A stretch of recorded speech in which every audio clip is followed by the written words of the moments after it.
আড়াই প্যাচের ফর্মুলা।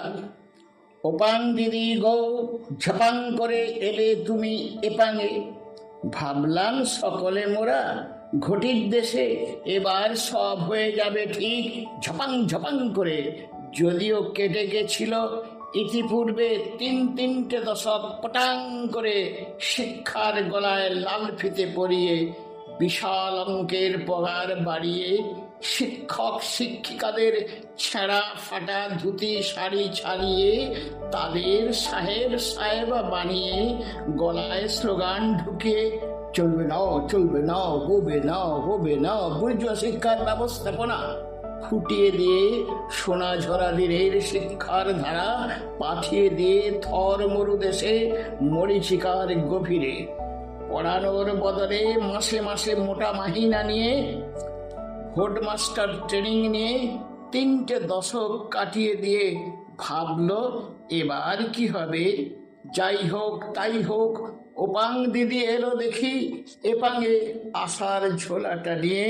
সকলে উঠল বলে অনেক অনেক মণিরত্নের খড়ির ফর্মুলা রয়েছে অপাং দিদির ঝোলাতে, আর রক্ষে নেই। লপাং লপাং করে ফিরে আসবে হারিয়ে যাওয়া সোনাঝরা দিনগুলির শিক্ষা সংস্কৃতির ধারা। আয় কি আর বলবো, মানুষ ভাবে এক হয় আরেক। শিক্ষার লাল ফিতের যন্ত্রণা নির্লিপ্ত হয়ে গেল আড়াই প্যাচের ফর্মুলায়। প্যাচ নাম্বার 1, শিক্ষার্থীরা হয়ে উঠল গদগদ, পেয়ে নানা রকম ঝপাং দিদির প্রলোভন।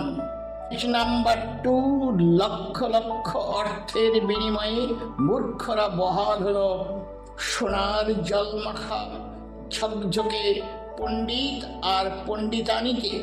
প্যাচ নাম্বার 1/2, দাও সবকে করিয়ে পাস, দিয়ে 90% মার্কস, সিধা হয়ে যাবে জবাই, চাকরি চাওয়ার রাস্তা যে খোলা নেই।